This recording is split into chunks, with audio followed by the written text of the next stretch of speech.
To escape the wedding arranged by her father, a wealthy heiress is forced to hide inside a rundown bar, never expecting to meet the man who will change her life forever. Well, I'm sorry, but the bar is closed, and it's getting late. So if you'd like to settle your tab, maybe we can get you on your way home.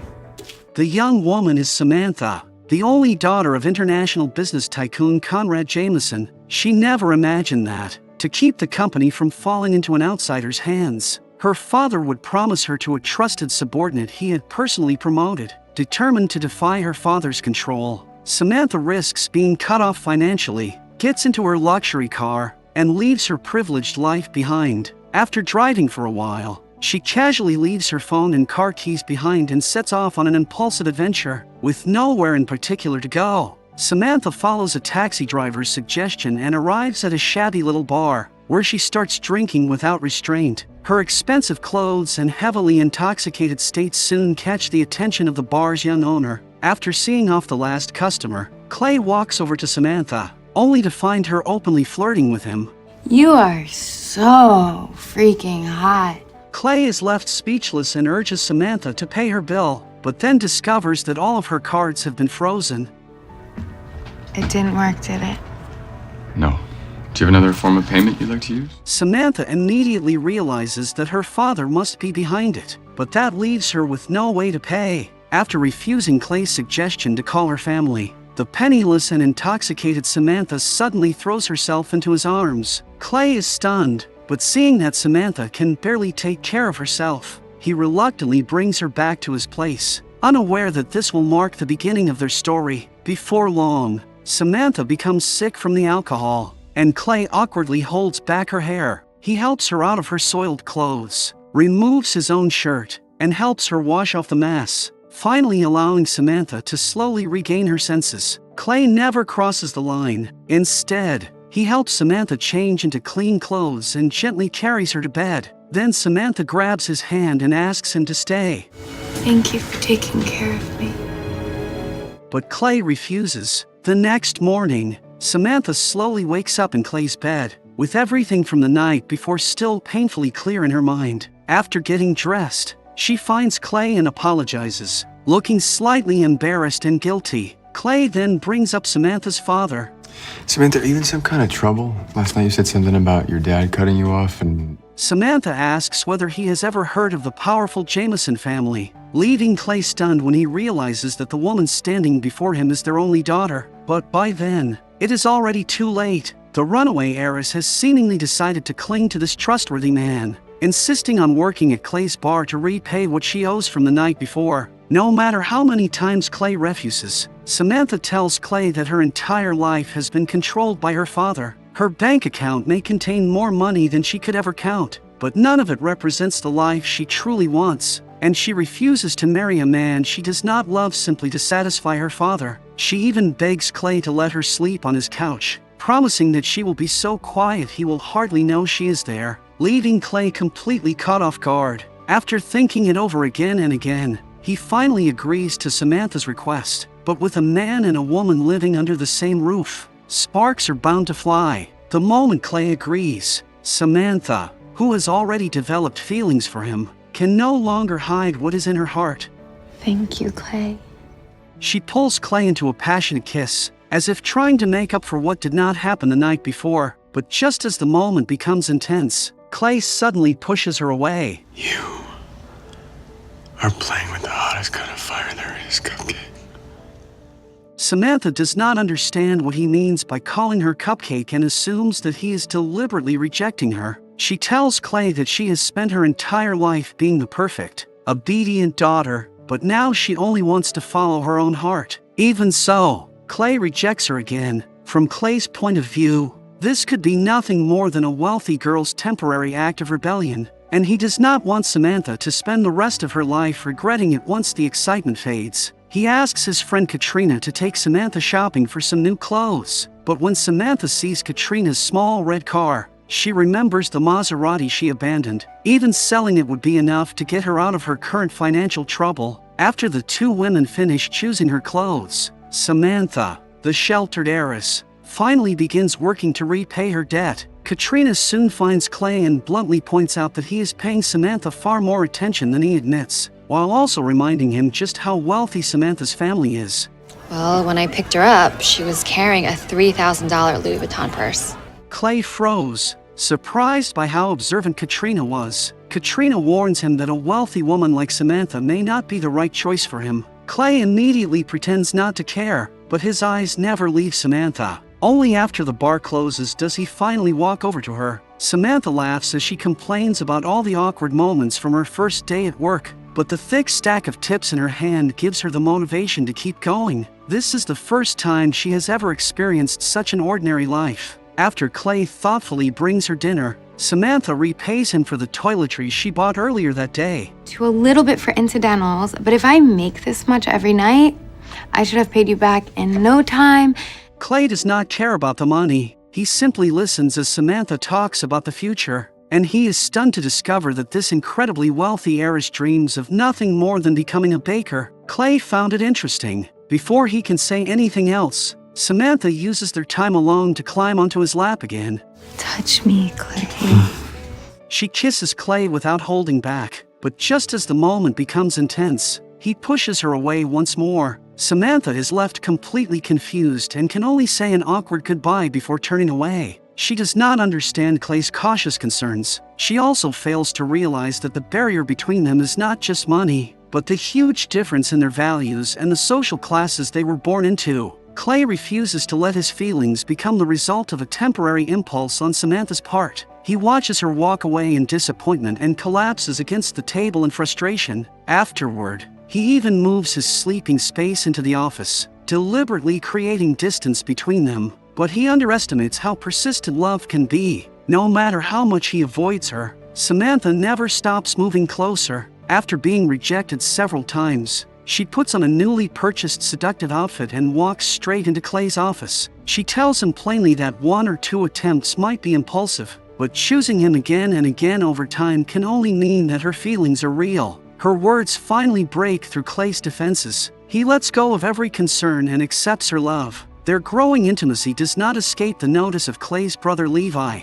Levi tells Clay that what their mother put them through gave none of the 3 brothers much reason to trust women. Even so, he sincerely hopes Clay will embrace the happiness he has found instead of trapping himself inside old pain. Clay's expression turns serious as buried memories rise to the surface again, but none of it weakens how deeply he treasures Samantha. One day, Clay asks Katrina to deliver a surprise gift to Samantha. When she opens it, she finds a complete set of cake baking tools, filling her with excitement. She never imagined that the small dream she mentioned in passing would stay so firmly in Clay's mind. When Clay returns to the bar, Samantha immediately rushes over and wraps her arms tightly around him. I will pay you back for everything, every single cent, I promise. Clay tells her it is a gift and that she owes him nothing, but Samantha insists on making him a dessert in return. Afternoon sunlight pours into the kitchen and falls across Samantha as she works on the cake, covering her like a soft white veil. Clay stands silently watching her, while everything around them seems to fade into stillness, creating a scene as gentle as poetry. When Samantha finishes, Clay sees what she has made,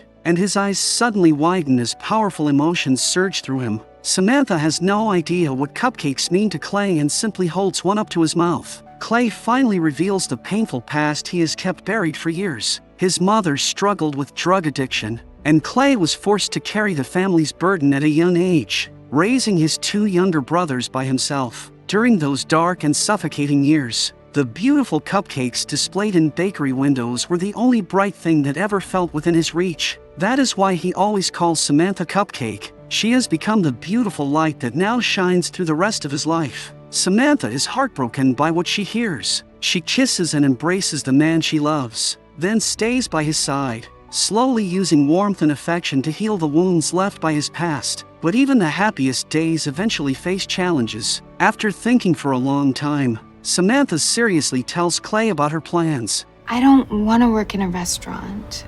I want to work in a French bakery. Clay is surprised to learn that she secretly applied for a job at a well-known bakery. As her partner, he chooses to respect and support her without reservation. But Samantha's plans do not end there. After saving some money, she tells Clay that she wants to move out. I've taken advantage of your generosity for longer than I should have, and you've been great, but It's really past time. Clay is stunned. Although he has always understood how different their worlds are, he never expected their separation to come so suddenly. Before he can ask why, a sudden noise outside shatters the calm, and danger quietly closes in. A strange man storms into the bar, and the moment Clay sees him, he becomes furious.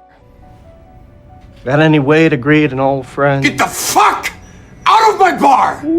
The man is completely unfazed by Clay's anger. He even jokes with Samantha when she comes downstairs and asks whether she is Clay's girlfriend. Clay stepped forward to throw him out, but the man pulled out a knife, forcing Clay to stop. Clay quickly tells Samantha to hide upstairs. Once she reaches the upper floor, Samantha immediately calls Clay's brother Mason and asks him to bring Levi, who works as a police officer. She then presses herself against the door and listens to the conversation, horrified to learn that the man is demanding $500,000 from Clay. He threatens to come after Clay if he is not paid and even claims that he will sell Samantha on the black market.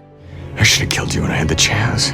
The hatred in Clay's voice makes Samantha realize that this man is Wyatt, the cruel and corrupt stepfather the brothers have spoken about. Before she can fully process what she has heard, Wyatt delivers one final threat and walks away. Not long afterward, Levi and Mason rush to the bar. Where's Samantha? Is she okay? She was down here when Wyatt came in and saw him at his finest. An asshole. Mason, the youngest brother, is furious. All their lives, Clay has done everything possible to protect his two brothers and keep them from going down the wrong path. Wyatt's return could destroy the peaceful life Clay fought so hard to build. Mason grits his teeth and says they should take Wyatt down themselves. You should have killed him, Clay. Now, you know I would have helped you bury the body? Or feed him to the sharks? But Levi, as a police officer, immediately rejects the idea. He knows Clay would never allow his brother to end up in prison, so he forcefully stops Mason from doing anything reckless. Wyatt's decision to target Samantha becomes Clay's greatest fear, because she is now the one person who can truly hurt him. Levi begins investigating Wyatt, while Clay stays awake all night. Something Samantha quickly notices. She accidentally sees the countless cigarette burns covering Clay's back. Clay finally reveals the full truth about his past and how he received those scars. Their mother was addicted to drugs and involved in the adult entertainment world, and all three brothers had different fathers. After their mother began living with Wyatt, their lives became even more unbearable. Whenever Wyatt got drunk, he turned violent. Every time Clay stepped in to protect his brothers, Wyatt would pin him down and put cigarettes out on his back.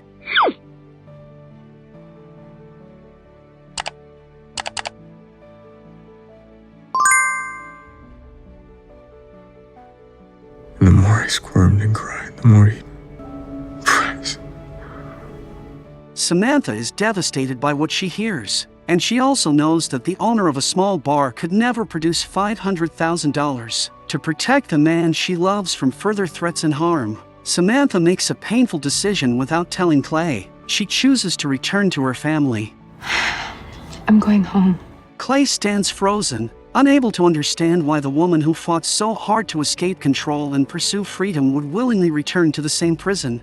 All he can do is watch helplessly and hopelessly as she rides away in the family's luxury car, leaving all their happiness behind. While Clay is still sinking into heartbreak, a sharply dressed man enters the bar and introduces himself as the man Samantha was supposed to marry. Before Clay can ask anything, the man places a stack of cash on the table. He admits that Samantha's every move has been monitored by her family's security team since the day she ran away. Even Clay's entire background has already been investigated. He does not love Samantha, and Samantha has no feelings for him either. Their engagement exists only because of their family's business interests. Why are you telling me this? And despite everything, I'd rather see Samantha living the kind of life that she wants to, with the kind of person that's going to support her and make her happy. Is not me. After saying this, he gathers his coat, pushes the money toward Clay, wishes him well, and walks away. Only then does Clay understand that Samantha returned home and agreed to the marriage because she needed her father to provide the money that would settle Wyatt's demand. Clay has no intention of handing the money directly to Wyatt. Instead, he contacts Levi. Levi also brings crucial information. Wyatt is demanding money so urgently because he is wanted in connection with a murder, giving Clay a clear way out. Clay arranges to meet Wyatt near the bar under the pretense of handing over the money. Levi, who is already waiting nearby, arrests Wyatt and finally ends the nightmare that has haunted Clay for years. But once everything has been settled, what will happen to their love?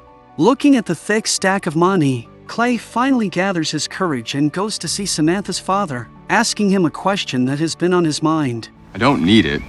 In fact, you had to have known that I was sitting on a couple of $1 million in the bank since you did a background check on me, so... But it turns out that all of this has been a test from Samantha's father. He tells Clay, "I may not approve of your past, but the way you handled adversity impressed me, and my daughter loves you so deeply." Clay is completely stunned. At last, he lets go of every burden from the past. The moment he sees Samantha again, he expresses his love without hesitation. I love you. More than I ever thought I could love another person. Perhaps every case of love at first sight begins with physical attraction, but true love is what gives two people stability through all their doubts and uncertainty. In the end, attraction may begin with looks. Compatibility grows through personality. Loyalty comes from character, and only then can two people grow old together.